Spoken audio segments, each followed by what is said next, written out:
来吧。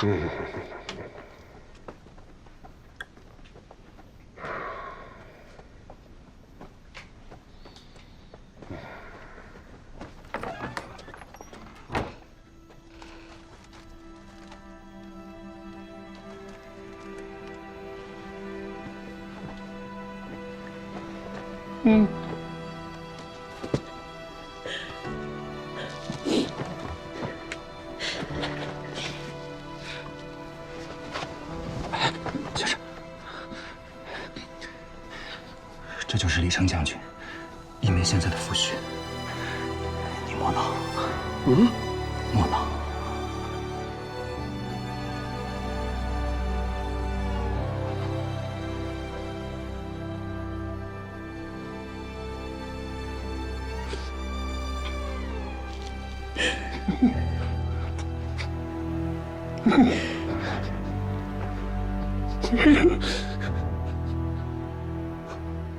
我不恼，所不相识，也总有3分客气。请起。愿父亲大人原谅女儿不孝之罪。我是真心实意想跟他在一起的，父亲大人见谅。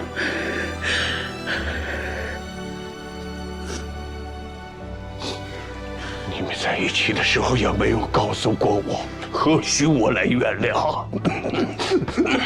父亲大人，我会好好照顾一梅，此生此世不负誓言。若有违逆，愿万箭穿心。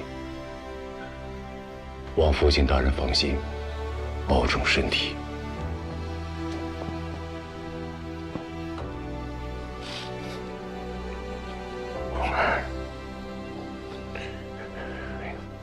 你起来吧，李将军。我不做朝廷的官，你我本非敌人。你们都起来说话。谢父亲大人。先生，起来吧。我去院子里看着，莫让人惊扰。多谢。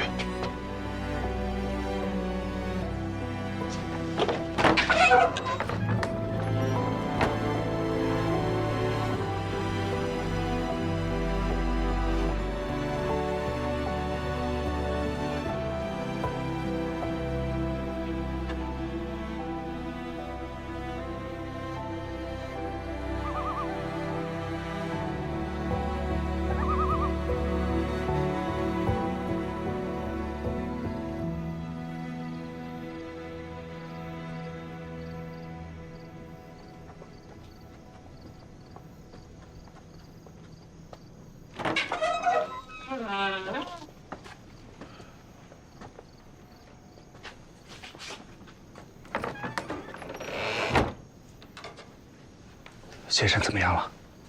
刚才给他重新煎了药，喝了，睡下了。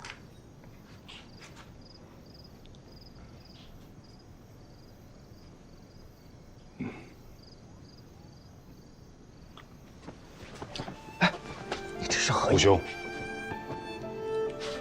杀人容易救人难。我们星夜快马来一趟容易，你日复一日的照顾老人难。请收下我们夫妇这一拜。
安抚使古平原，我要见你们李成将军。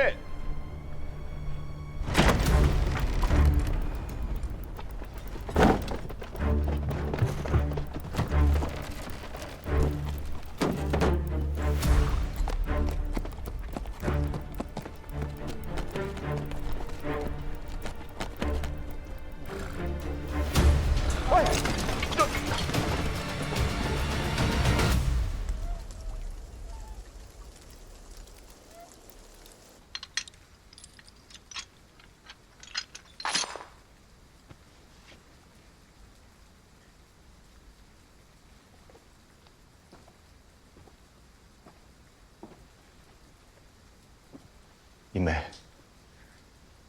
别来无恙。你来做什么？我不能来吗？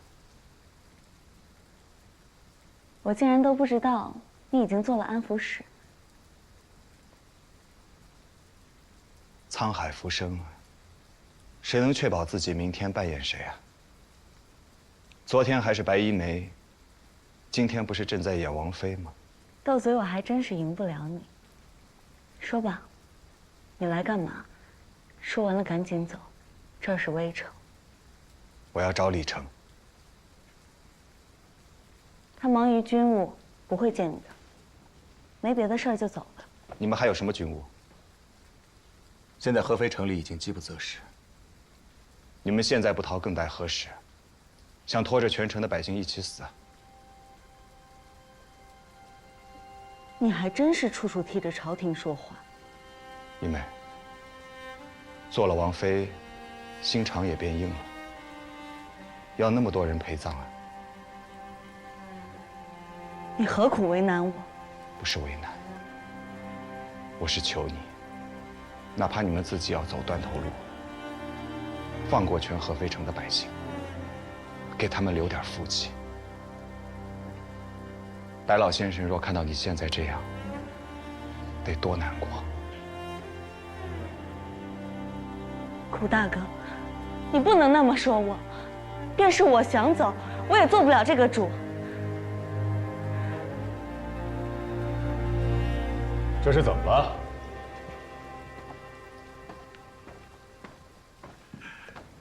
怎么好友见面还拌上嘴了？他方才所言，也是为你我着想。沏杯茶来。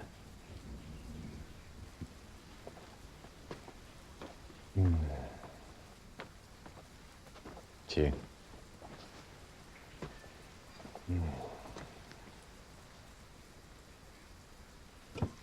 眼下这光景，我也拿不出更好的东西招待你了。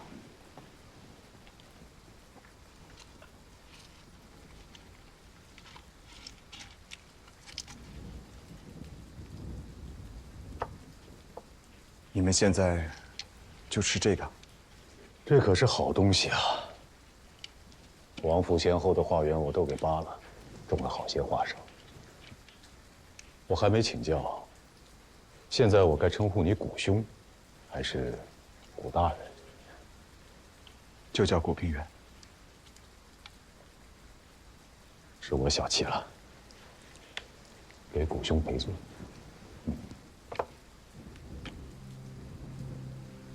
今天我来，刚才我听见“安抚使”3个字，好啊，好得很。这普天之下的清廷文武百官加在一起，再算上那个皇帝老儿，没有一个配得上他的名位。倒是古兄你做这个安抚使，再好也没有了。一来，我心宽了很多。对了，一梅，去趟库房，刀架下面还有一瓶好酒，把它取来，我要与古兄对饮。你什么都没吃呢？花生，去吧。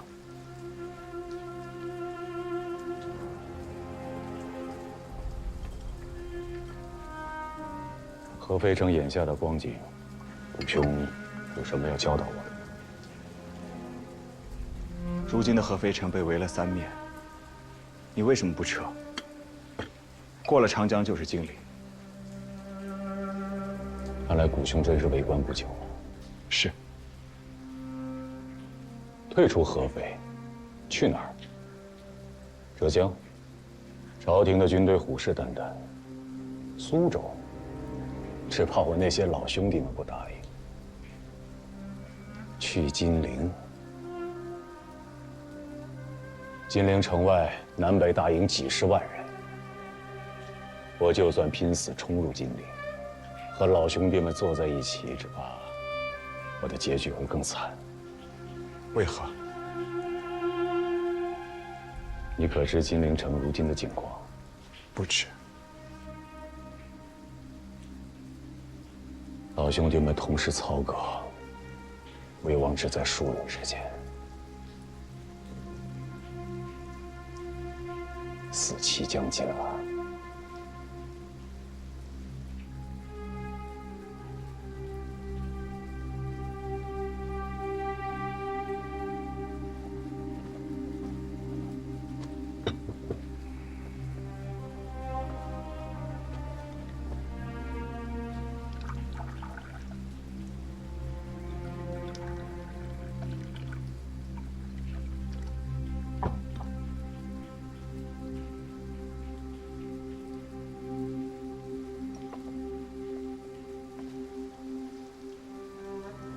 谷兄，这杯酒我敬你。你方才说的对，我不应该拉着合肥满城百姓与我陪葬。饮完这杯酒，你便回去。明日一早，我会开城放人，且不会伤百姓分毫。至于我们夫妇二人，大恩大德，来生再报。谷大哥，我也敬你一杯。刚才是我无礼了，你别怪我。谢谢你一直善待我，替我葬父。我们夫妻，来生一定报答。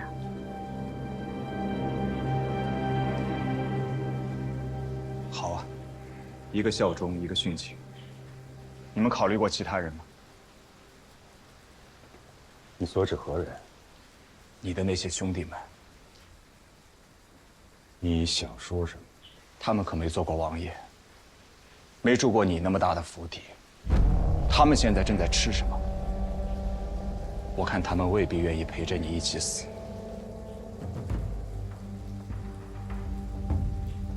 你知道你在说什么吗？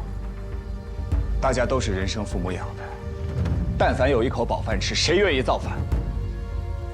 是，你选择仁义，你选择效忠，你有问过他们吗？你敢不敢去问一句，让那些不愿意效忠你的人跟着我出城，然后你自己去死？人前乱我军心者，其罪当诛啊！莫伤我，谷大哥，你说这话做什么？你快走啊！我有说错一句吗？你们的命是命，那些人的命就不是命。你要是不服气，杀了我便是。来人！夫君，夫君！传令下去，本王要阵前训话。你随我来，我让你看看我手下有没有软骨头。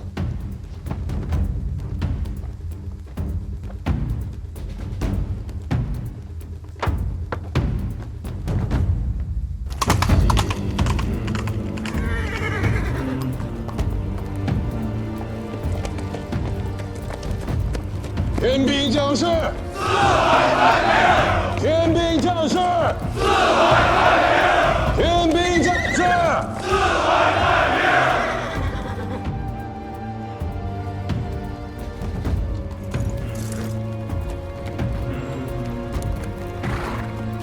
我6岁加入义军，那个时候老哥哥们问我，种田的辛勤劳作，为何最后饿死路边？做工的卖尽力气，为何失手要被人拿来肥田？天下的大人们、老爷们，用谎话骗我们，用鞭子抽我们，欺压我们的爹娘，凌辱我们的儿女，敲骨吸髓。这样的天下，怎能不反？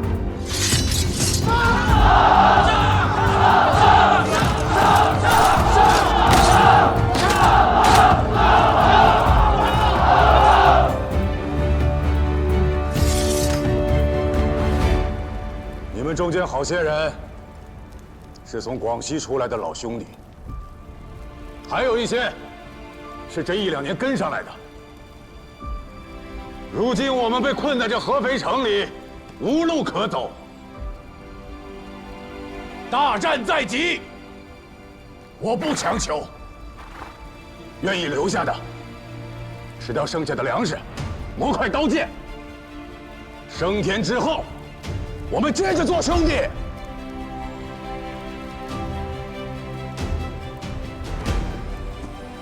不愿意留下的，明日一早，清兵会退后10里。他们派来了安抚使，你们跟他走，回家去。任何人不得拦阻。我们的刀剑绝不砍向自己的兄弟。天兵将士，天兵将士，天兵将士。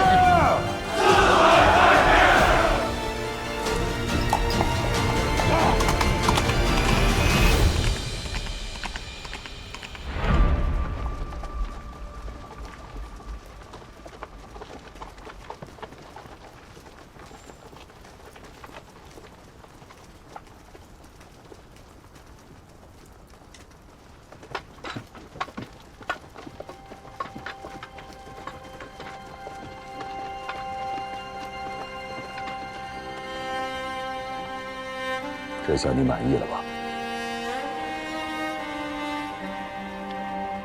你要不要再问问其他兄弟？是当真以为我不敢杀你？我从宁古塔出来以后，每天都在刀尖上走。今天若因为我而能救出全城的百姓，我死也值。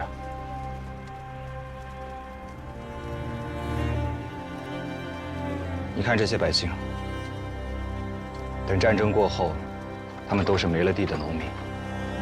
你应该为他们高兴。出了城又能怎样？人的命数，老天爷早就定好了。真有一个无所不能的老天爷吗？我不信。要是真有的话，这世上就没有战争，不会有灾祸。你们造反，也是老天爷怂恿的吗？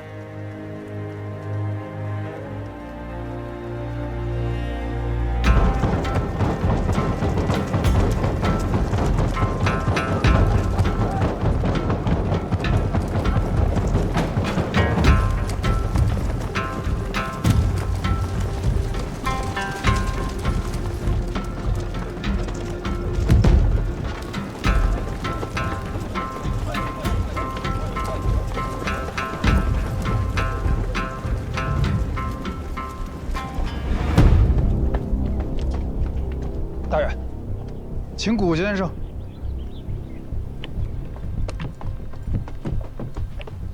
谷先生，请。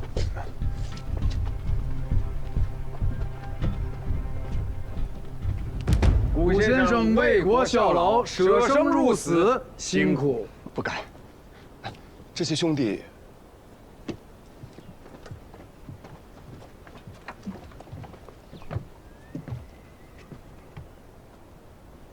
所有弃暗投明的弟兄们，听了，把武器放下，到北营集合。不是要送我们回家吗？我们没有武器了。你们要武器干什么？回家！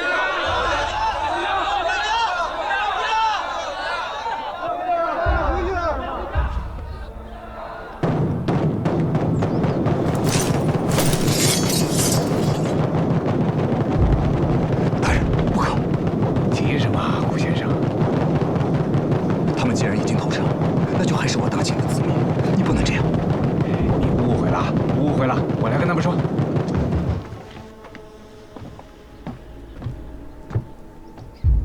各位兄弟，我是安徽巡抚乔松。你们能反正，那就是朝廷的好子民。所以，我们空出北营安置你们，一来呀，围城太久，你们身体虚弱，还需要吃一些东西；二来是要刮头；三来你们的军装要换掉。这方圆几百里都是朝廷的军队，这样出去还得了啊？你们若是觉得我有什么其他心思，来，枪的方向，让开大道。若还是有人想走，兄弟我恭送。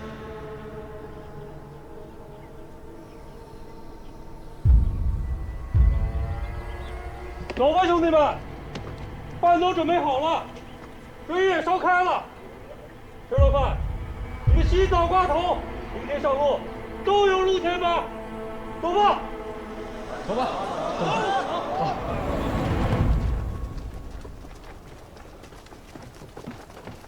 虎兄，走，我们去喝酒。大人，刚才言语多有冒犯。哎，这就跟我见外了。虎兄，你忠勇无双，只身一人不顾生死，救出这么多百姓士兵来。我已经让师爷谢哲在非奏面前给你请功了。对呀，皇太后跟六爷见到，不定得多高兴啊！那必然是加官进爵。这顿庆贺酒啊，得提前跟兄弟喝了。酒就不必了。走，请。请。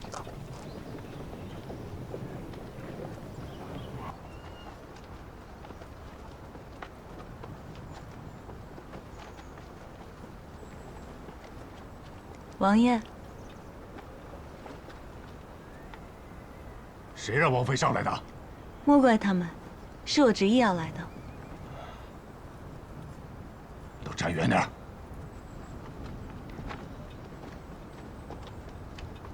我陪你，你在想什么呢？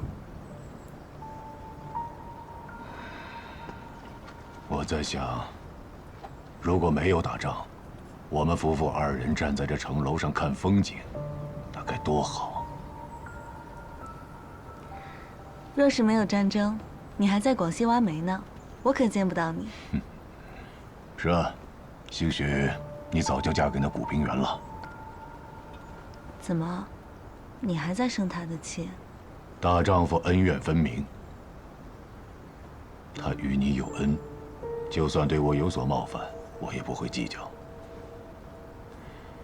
你这个古大哥做人做事都是一流，我担心他和那些狗官在一起，迟早要吃亏啊。怎么？唉，你不懂也罢，不懂活得轻松。好奇而已。你还在挂念他吧？你看，城外这些密密匝匝的清兵，他们知道我们城内粮食弹药紧缺，为何久久围而不攻？是因为他们想发财。只要我们还活着，他们就可以向朝廷伸手要人、要钱、要枪，朝廷无不满足。哪天朝廷给不出了，他们再攻城，我们在他们眼中不过是升官发财的抓手。孤兄此次前来劝降，实则是有人想借刀杀人，想借我的手，要他的性命。他的身边可没有好人。你是说，他们就是让他来送死的？不过古兄一等一的聪明，他不会看不出来，这也是他的弱点。什么？烂好人。如今这乱世，好人不得活。夫人，城楼上风大，你先下去吧。来人，送夫人下去。是。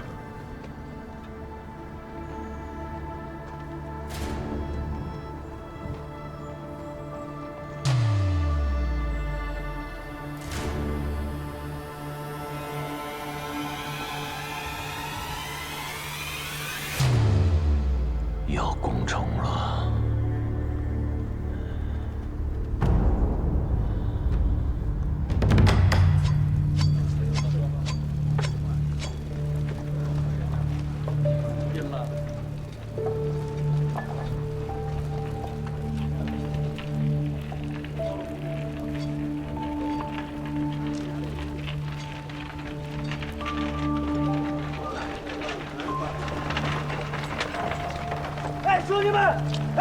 有吃的了，兄弟们！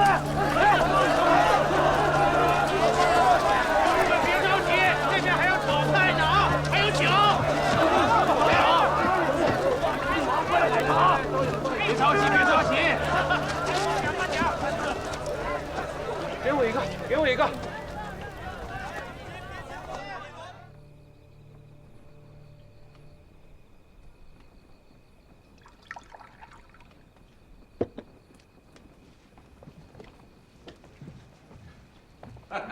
古兄弟，古先生，古先生，你是手工啊啊！这一杯我们2个人敬您。来，满上。满上。大人，我真的不胜酒力，别管我了。好嘞，古兄，那是万万不能的。来。那我说出一个理由，就可以不喝这杯酒。哦，什么理由啊？今天你们送我进城的时候，是不是压根就没想过我能活着回来？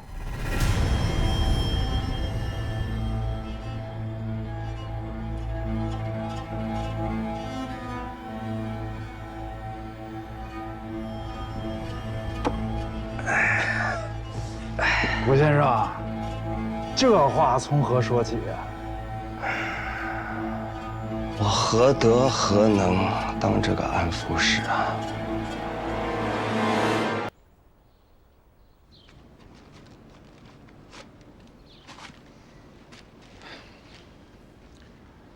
诸位，我之前在安徽狂悖无礼，得罪了胡老太爷。今日胡老太爷要给我赔罪，我也想给整个安徽茶商会赔个罪。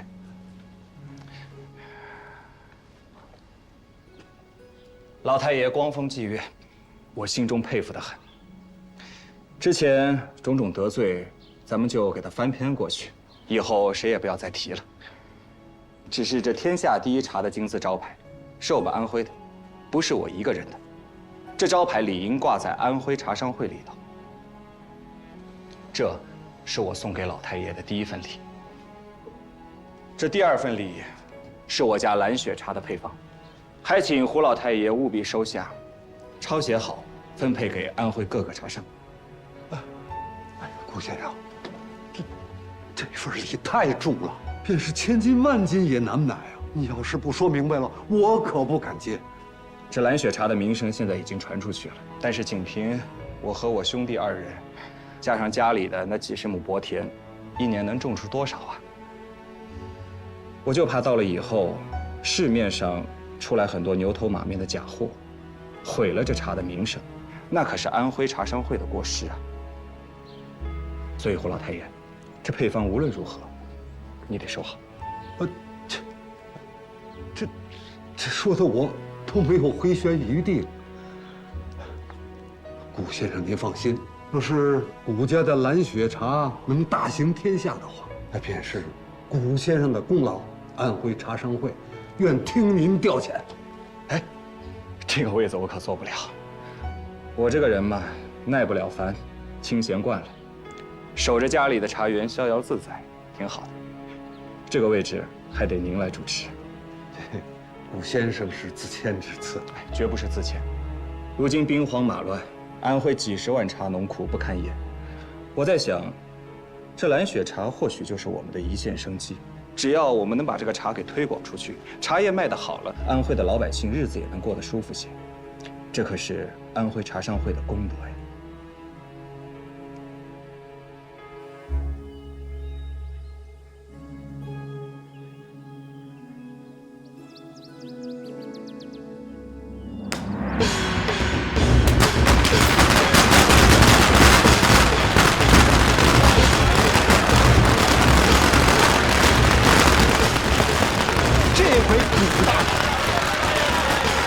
可把我们安徽人的面子找回来了。以后您老人家还得多替我说2句好话啊！我老人家，要不是古大，我们大伙儿的茶叶能卖这么好的价钱吗？以后多土气的名字，蓝雪，那简直了，是不是啊？是。哎，以后叫二老爷，叫二老爷。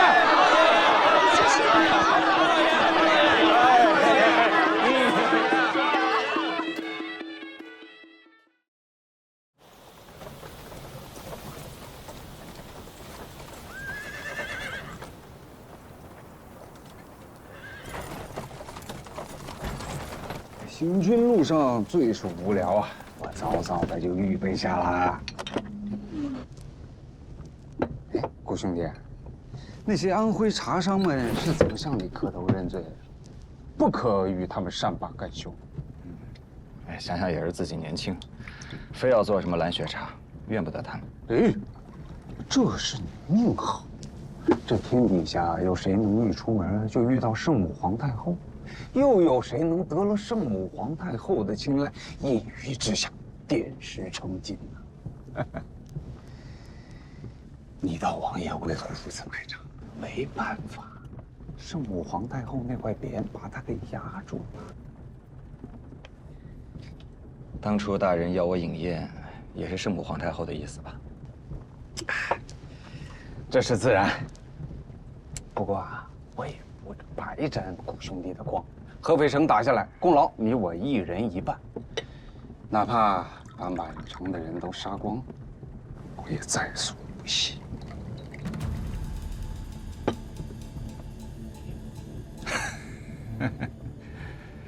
顾兄弟啊，这可是几百年都等不来的好运气。我朝战功升迁最快，你有如此机遇，定能青云直上。你是读书人，应该知道的。自古以来啊，就说得明明白白。首级，一颗脑袋，生一级。来。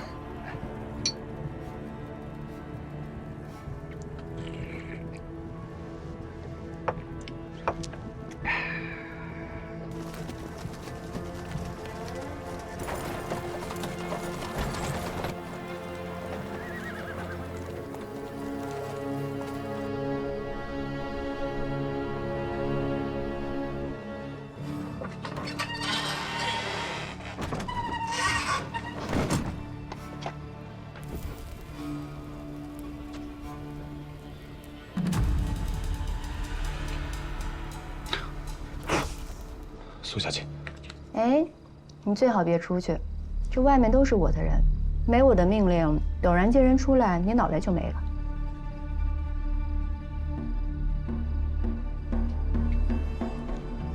你现在还真是有点大人的样子啊！朝廷安抚使啊！你怎么知道的？你在乔松身边也安排人了？本来谋划着要杀乔松。突然知道他带了一位连圣母皇太后都看中的人物，我还纳闷呢，原来是故人啊！千里迢迢把脑袋又送回来了，真是多此一举。我在你这可不是故人，我是个死人。说对了，留着你这样的人只会碍我的事儿。说吧，有什么未完成的心事或者想捎的话？我希望你劝告李成，合肥已经守不了了，让他早早撤离，不要拖累全城的无辜百姓。我还想奉劝你，大厦将倾，独木难支，你的阴谋诡计成不了气候，你赢不了。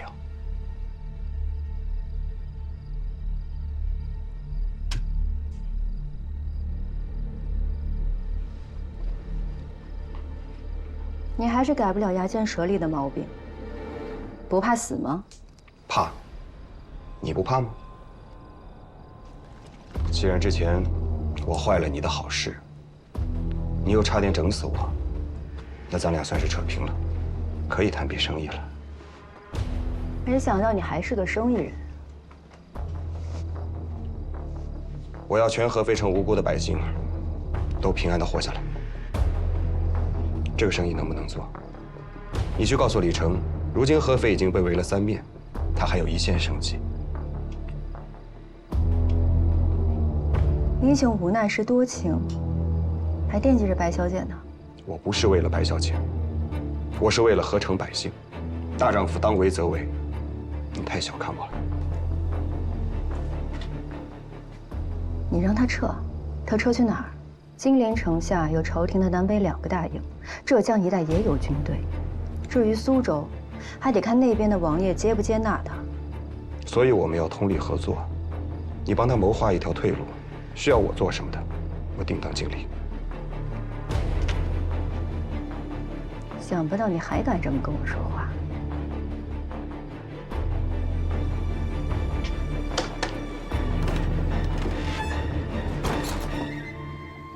你这狗头我先记下了，回再来找你。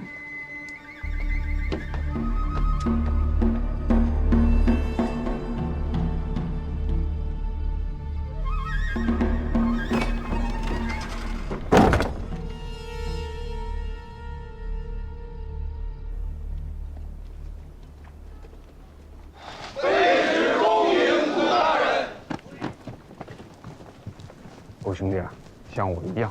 你若好好拿他们当个人看，他们反倒欺你，这就是官场。乔大人，我这算什么官儿？不用学这一套了。2位大人一路风尘，多多辛苦。安抚使辛苦。宝庆兄，我不是官儿，不用给我行礼。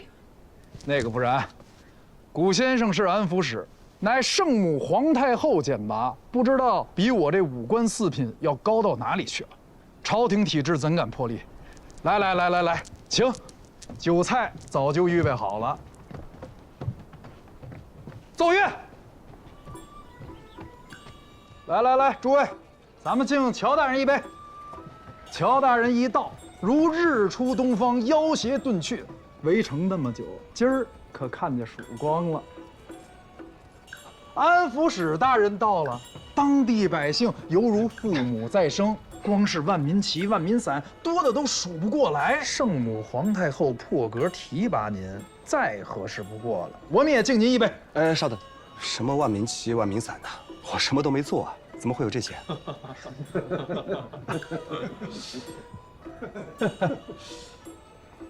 哦，你们真有一套。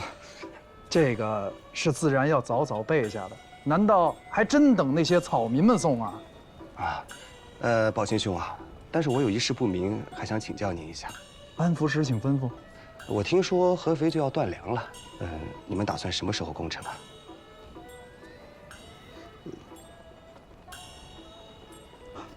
正要等安抚使吩咐，卑职立即整兵攻城。我不懂军事啊，所以我就是想说，你们再这么继续围下去，城里的那些人真的就饿死了。这个无妨。只有把那些乱臣贼子饿得拿不起刀、提不起剑，咱们才好一战成功啊！哎呀，我跟你说的，我是什么差事来着，我自己都忘了。哎呀，您是安抚使啊，那我说话管用吗？这个自然。您刚来的时候，卑职就说了，一切听从安抚使的吩咐，这才是朝廷的爱民保境之意呀。对啊，那既然如此的话，你把人都饿死了，我安抚谁去啊？还是说，你想抢我的差事？再者说了，所谓那些敌军，绝大多数可都是被裹挟的合肥城里的百姓啊。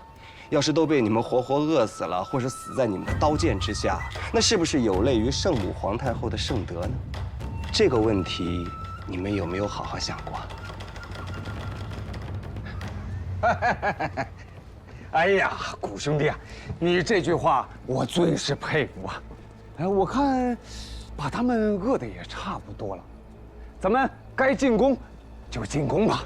对，乔大人，我已经决定了，我先回家交代一声，等过几日，我会亲自去合肥城进行劝降。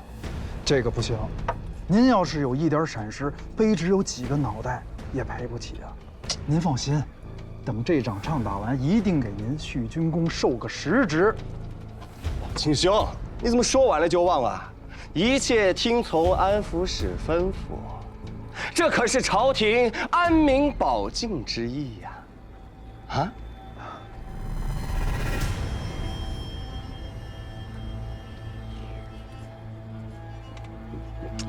得先回去了。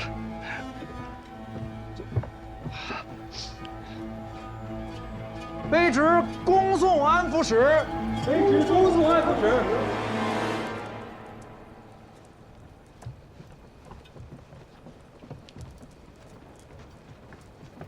老乔，这谷老板是个当官的料。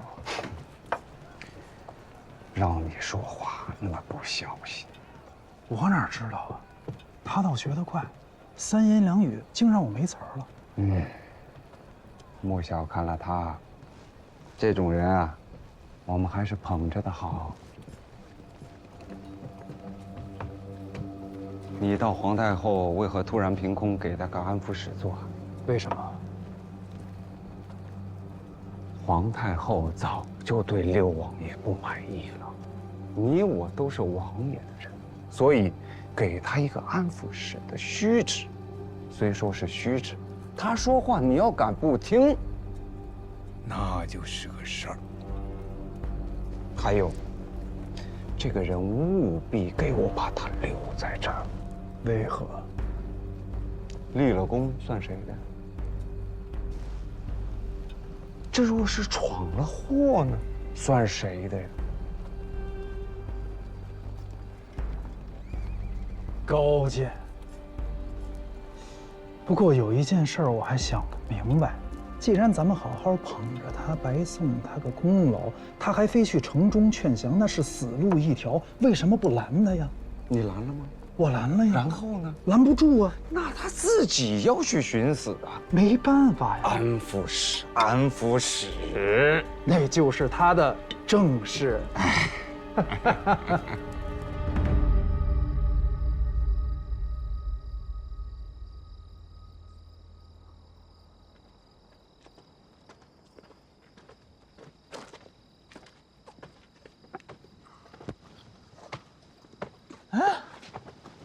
你怎么没穿老虎皮啊？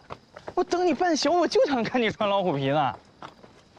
哥，你跟太后熟，要么你跟她商量商量。你不想当官，你给我弄身老虎皮穿穿呗。我这村前村口走一圈多威风呀！你披什么老虎皮啊？我在关外被狼追的时候也没见你来救我，就看你狐假虎威。你这就没良心了！我到处找你，我都不知道哭了多少回了。今后有点出息啊，别就知道哭。哥，说正经的，别人给你官当，你干嘛不当啊？呀，行了，你别跟我说做官，烦着呢。这宰相家人七品官，你要是做了个官，那我也弄个县太爷当呢。谁敢不听我的话，一拍桌子打屁股，滚！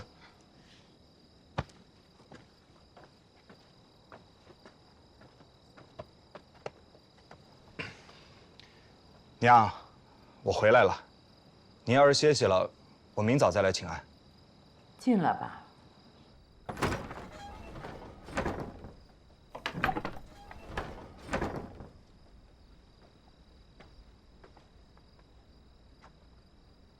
老儿说你差点丢了命，我都快吓死了。有个朋友拉我去关外，走得着急，就没来得及跟老二打招呼。我倒是不信。娘，我答应你，之后不出那么远的门了。娘，跟你说个高兴的事儿，这次上京城，我找六王爷递了个帖子，他答应我了，让九门提督府的人帮我查爹的下落。要是连他们都找不到的话，那便是真的找不到了。你不要太过伤心了。我不是伤心，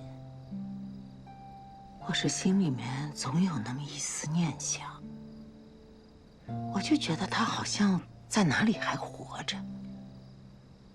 他若是真活着，他知道家中有您，有2个儿子在等着他，他怎肯不回来？您不要再说这些徒添伤心了。你要是平安呢，有机会的话，还是再慢慢的寻寻。哪怕他死了，我在他的墓前哭一场，那我也心安了。睡了。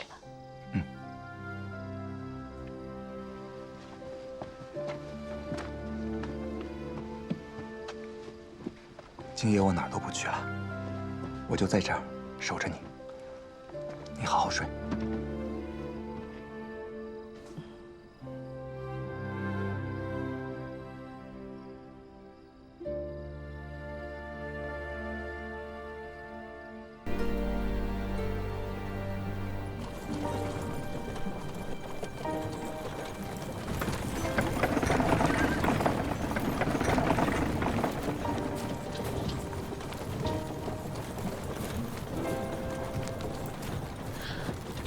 那皇太后长什么样？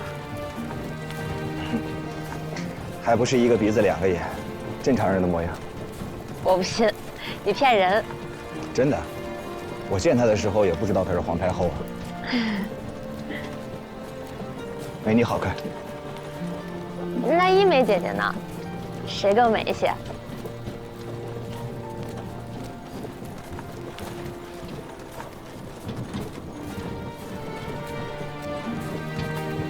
对不住啊，谷大哥，我忍不住要问一问。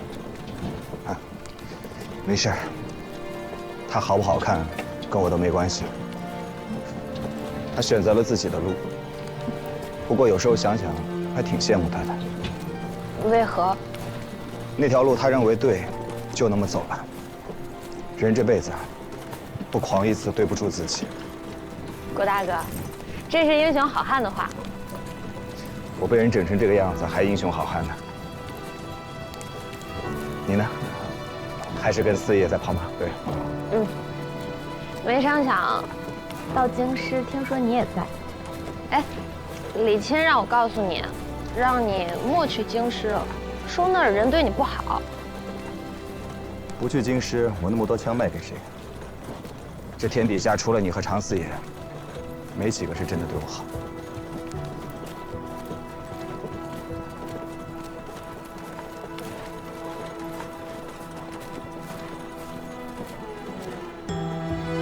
你走了，我们又跑了2趟科尔沁。出城的时候，我在想，这条路过去你走过；到草原上的时候，我又在想，那时候我们打仗，被骑兵围了，你说想不到我们俩竟然要死在这儿了。如果是那时候死了，岂不是太开心了？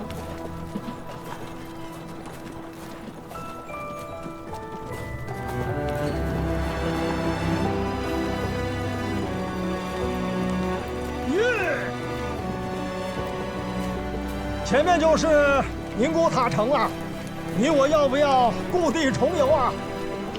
谁跟你故地重游啊？进城以后换2匹马，买点吃食，继续上路。哎，你们刚才说什么了？怎么哭成兔子眼了？现在也来不及。我肚子饿了，我先走了。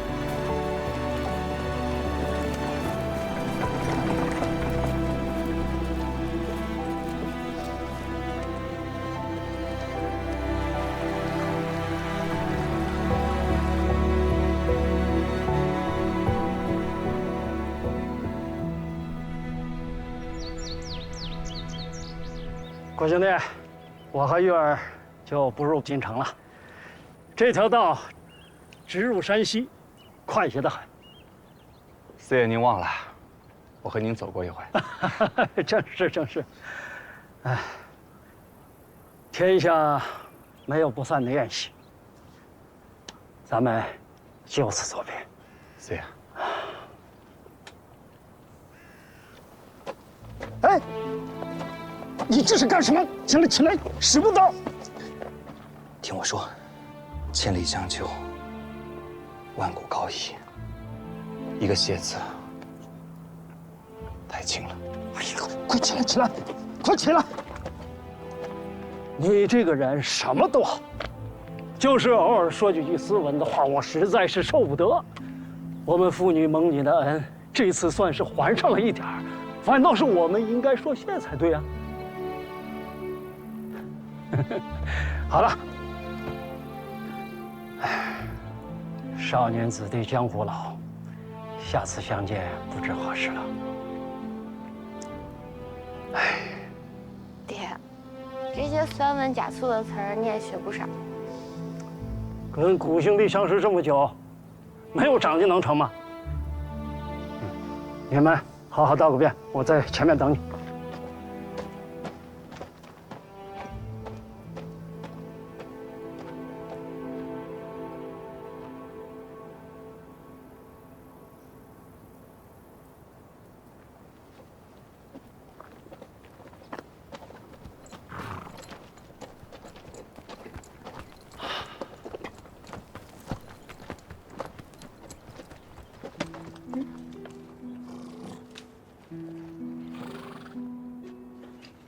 月儿，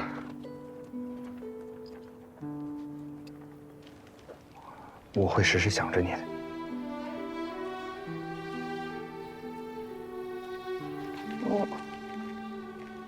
你莫要惹我，你一会儿让爹看笑话。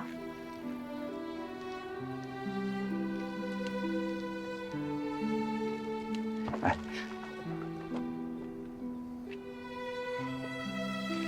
要不我送你们回山西啊？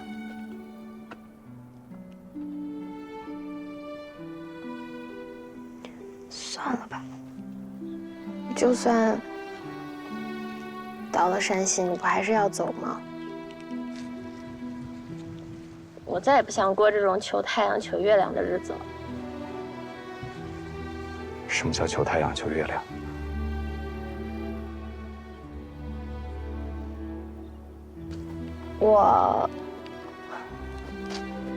我求太阳走得晚一些，我就能陪你陪得久一些。我又求月亮走得早一些，这条路最好永远都不到头。可天底下的路不总得走到头吗？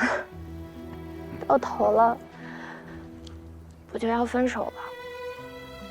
就算去了山西，那也不是天涯海角。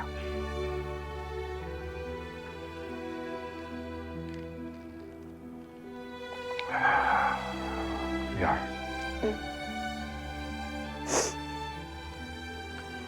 我知道我亏欠你很多，对不住。你有什么对不住我的？在路上，我爹悄悄跑过来跟我说，你能深入义邦，给朝廷买枪，又能死里逃生，一定是个有大造化、大福分的人，日后不可限量。我琢磨也是，日后，你若做了总督，做了大将军，会有更多的人喜欢你。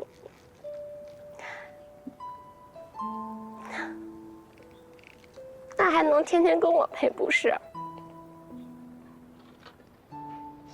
你也是好笑，什么总督大将军，我想都没想过。你别笑话我了。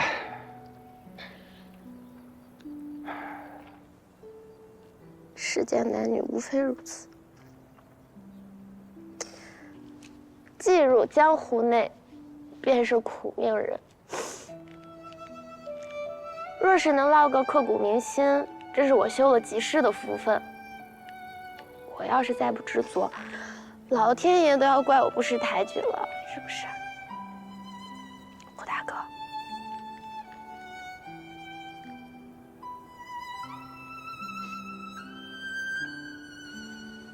你好好活着，做让你开心的事儿，就是我最大的心愿。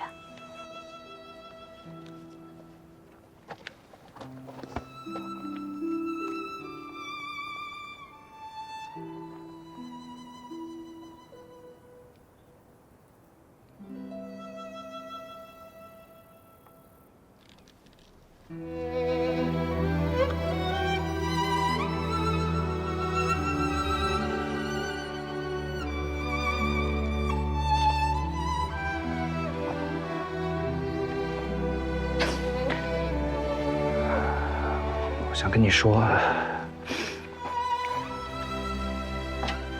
等有一天安稳下来，我想去找你，但我怕那一天会让你等太久。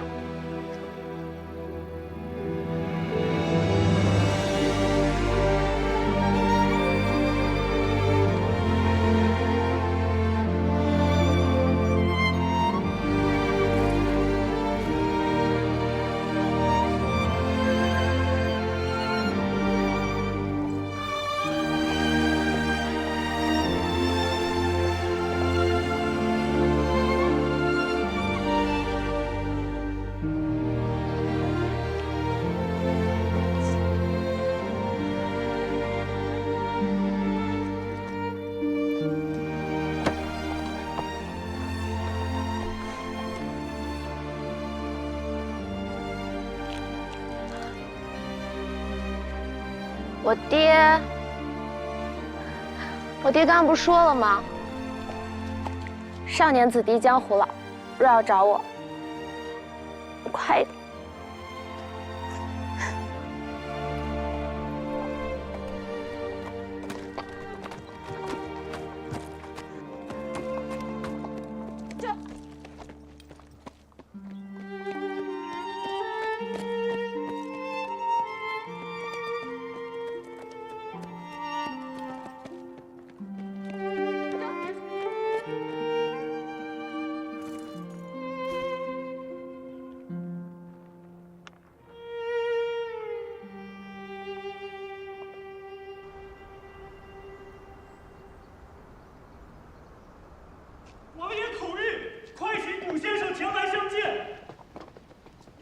哎呀，古兄弟啊！哎呀，这满京城都在找你，害得我好生心忧啊！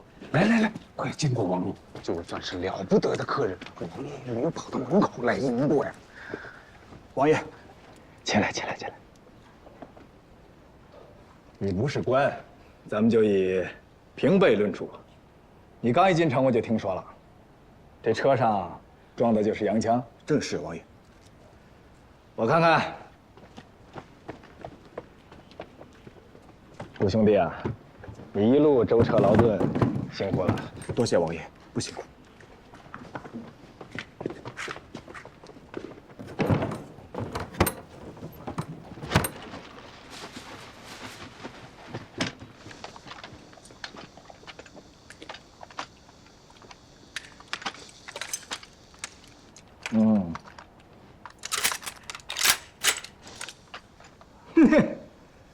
好东西。来，不是，古兄弟啊，我是真没想到你能千里迢迢从洋人手里购得枪来，这让我如何谢你才好啊！乔大人，您说的这是哪儿的话呀？要是真的能为我们国家收复失地，所有老百姓都会对您感恩戴德的。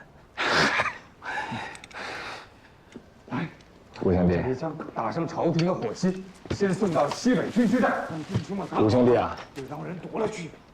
圣母皇太后几次在我面前夸你有见识，你帮我个忙，做个朝廷的安抚使，可好了？王爷，我没做过官，也不会做官。安抚使不是官，是朝廷和反贼沟通的桥梁。战火一起，难保没有误杀。再说了，合肥城内不是人人通匪。要有人进城，把百姓从城里接出来，这种人最好是当地的名流，双方都信任的乡绅最好。安徽又是你的故乡，古兄弟啊，你义不容辞啊！倘若这件事情办成，我亲自许你个实职，可好啊？王爷既然这么说了，为了乡子百姓，顾平原万死不辞。只不过。我还有一个不情之请，望王爷您允准。你说。当年家父上京赶考，结果一去不复返，至今下落不明。后来我去参加科考，有人在考场之上假托我母病重，惹得我闹了考场，被人发配至宁古塔。家父至今是生是死，又是谁处心积虑的在背后害我？我只是一贫老百姓，没资格查案子。要是王爷您可以吩咐下去，或许可以拨云见日，解我一生之大祸呀。你为人子，为母病重闹考场，也是情有可原。可你父亲失踪，就有些奇怪了。这样，你晚一点写一份帖子送到府上，我让九门提督的人给你查，倘若有消息，我让他们飞马迟告你，可好？多谢王爷。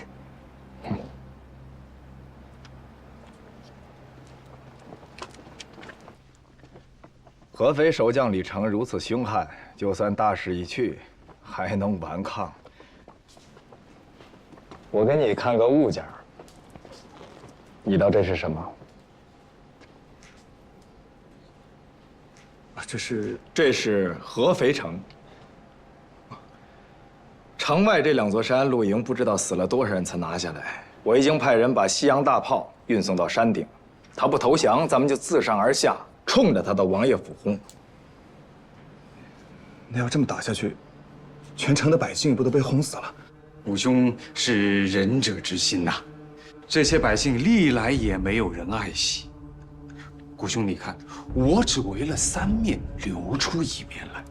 城下挖地道近半年，秘密放了3万斤渣子在城墙下。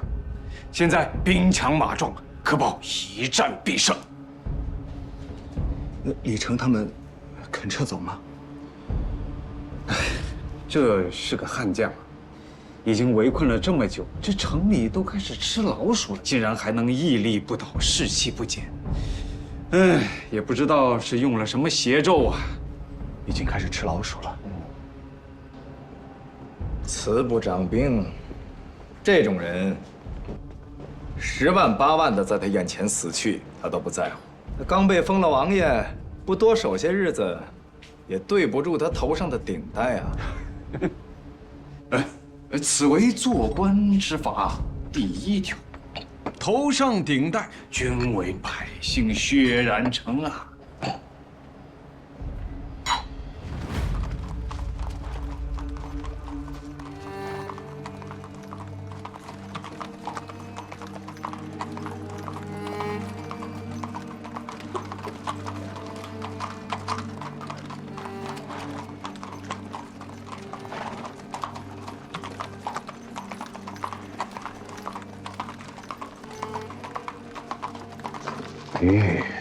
我不是让你开铺收拾我，王爷，再过段时间，连队伍的粥厂都搬不起了，哪还有什么东西留给老百姓啊？